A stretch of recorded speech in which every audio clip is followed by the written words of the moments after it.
Hey guys, welcome to the help screen, and this is how to transfer USDT Tether from Binance to Exness.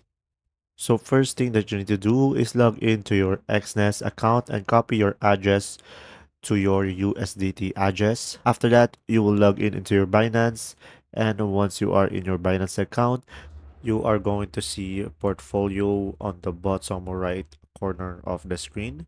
So just click on it, guys.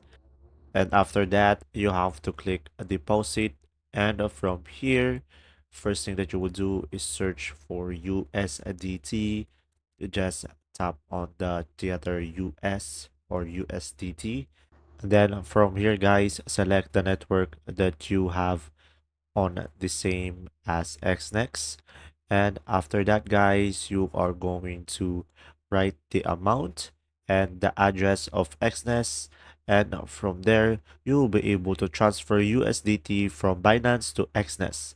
And there you go, guys. If this video was helpful, please like and subscribe. And thanks for watching. See ya.